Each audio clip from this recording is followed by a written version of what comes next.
हमारे स्वाभिमान की लड़ाई है। अंग्रेजों के समय में जो बुंदेलखंड था, मुगलों के समय में जो बुंदेलखंड था, उसको खत्म क्यों किया गया? क्या वजह थी, क्या कारण था? कोई 5 करोड़ की जनता के सामने कोई वजह तो पेश की जाए। आपकी कोई मजबूरी नहीं होती, कोई व्यवस्था को लेकर, कोई कानून को लेकर। भाई डाकू थे, डाकू तो सब जगह थे। क्या डाकुओं की वजह से आप प्रदेश को 2 भागों में बांट दोगे? तो कौन सा सुख चैन आ गया वही डाकू? अगर आपने दो प्रदेशों में एक प्रदेश को काट कूट के बांट दिया, नहीं, आपकी नीयत कुछ और थी। आप चाहते थे कि ये भूभाग आपका गुलाम बना रहे। आपको नोएडा में नौकर चाकरों की जरूरत थी, आपको दिल्ली, कानपुर, लखनऊ, वहां पे नौकरों की जरूरत थी। आपने बाबू पोशाक लोगों को ऐसा बना के रख दिया कि वो घर का काम नहीं कर पाएंगे, उनकी बीवी बच्चे घर के काम नहीं कर पाएंगे। आईएएस ऑफिसर को, किसी भी जिला के बड़े ऑफिसर को भी नौकर चाहिए। जो आप कह रहे कि उत्तराखंड के लोग बर्तन धोते थे, उसकी भूमिका बुंदेलखंडियों ने ले ली। जाके देखिए, हर ढाबे पे बुंदेलखंडी मिलेगा। और ये नहीं, मैं आपको शहर का बताता हूं। नोएडा जाइए, किसी भी बड़े ऑफिसर के घर में जाइए, उसका महाजन बुंदेलखंड का होगा, उसका चपरासी बुंदेलखंड का होगा, उसका ड्राइवर बुंदेलखंड का होगा, और जो शाम को आता है, भाई कपड़ा दे दो, वो धोबी भी बुंदेलखंड का होगा। आपने पूरी की पूरी जमात उन स्वाभिमानी लोगों की खत्म कर दी, जो अपने शौर्य के लिए, जो अपने साहस के लिए, जो अपने स्वाभिमान के लिए जाने जाते थे। जहां हम लोग कहते थे कि जब अंग्रेजों के शासन में बड़े बड़े राजा डर के मारे अंग्रेजों के शासन में चू नहीं कर रहे थे, तब एक औरत खड़ी होकर बोली, नहीं, मैं अपना राज्य नहीं दूंगी।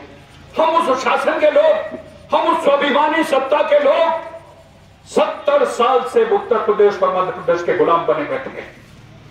आपको जो हुक्मरान है वो कभी गाजियाबाद का होता है, कभी सैफई का होता है, कभी गोरखपुर का होता है, और आप सिर्फ गुलाम हैं।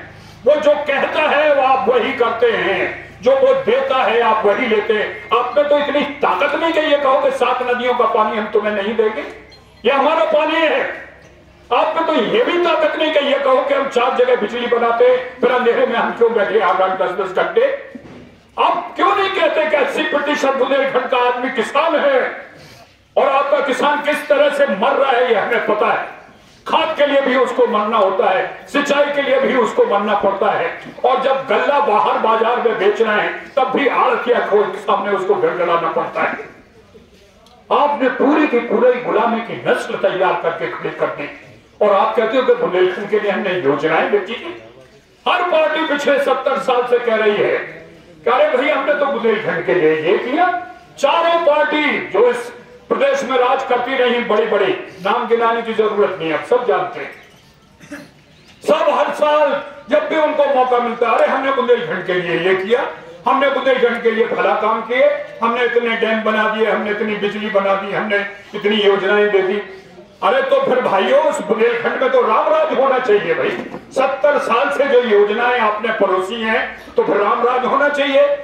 यहाँ तो स्वर्ग होना चाहिए, दुख की तो कोई नामो निशान नहीं होना चाहिए। और इसके उलट हुआ, तुमने कुछ नहीं दिया। जो कुछ दिया वो नेताओं ने अपने घरों को दिया। नेताओं ने अपनी लंका बनाई, बड़े बड़े घर बनाए, बड़े बड़े मंसूबे बनाए, और पूरी की पूरी लंका खड़ी कर दी। तुमने गरीब को और गरीब कर दिया, ताकि वो तुम्हारा मजदूर बना रहे, तुम्हारा गुलाम बना रहे, तुमसे बाहर ना निकल पाए। हम अब इस सिस्टम में नहीं रहना चाहते। ना हम उत्तर प्रदेश के गुलाम रहना चाहते, ना हम मध्य प्रदेश के गुलाम रहना चाहते हैं। 70 साल की गुलामी में हमने तुम्हारी विकास की योजनाएं भी देख ली, हमने तुम्हारे विकास के वादे भी देख लिए। हमारा नौजवान बीए और एमए करने के बाद दिल्ली और नोएडा में जाता है और छोटी सी नौकरी करके अपना पेट भरता है। हमारी महिलाएं बेचारी घर में, अभी मतलब ये हुआ शौच का जो कार्यान्वयन हुआ वो अभी हुआ, इसके पहले दिन भर घर में बैठती थी कि कब शाम हो और फिर शौच के लिए निकले। तुमने ये दुर्दशा कर दी उस बुंदेलखंड की, जिस बुंदेलखंड में ना अंग्रेज घुस पाए, ना मुगल घुस पाए, ना हमने किसी तरह की कभी कोई गड़बड़ की। हमारे किसी भी मस्जिद से मंदिर नहीं निकल गए, बाकी और सब जगह से मंदिर निकल गए, क्योंकि यहाँ वो घुस ही नहीं पाए, और जो मुसलमान भाई थे वो हमारे साथ थे। हमारे साथ आजादी के लिए लड़े, हमारे संघर्ष किया, लेकिन हमें बर्बाद किया केवल हम ही ने। हमारे भाइयों ने, हमारे खुद के देशवासियों ने हमें खत्म किया, क्योंकि वो चाहते थे कि उस गुलामी की जिंदगी से बुंदेलखंड को रखा जाएगा, तभी ये दबेंगे, तभी तुम दबे। बुंदेलखंड के नाम पर नहीं तुम्हें बांटा, तुम्हें जात के नाम पर बांट दिया।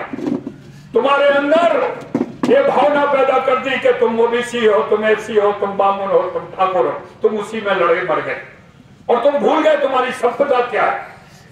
तुम्हारे यहीं 12 साल रामचंद्र जी रहे, उनको कुछ नहीं हुआ, जैसे यहीं से गए सारी दुर्घटना घट गई। सीता जी भी चले गई, लक्ष्मण को भी बाण लग गया, और तुम उसको भी नहीं पहचाने।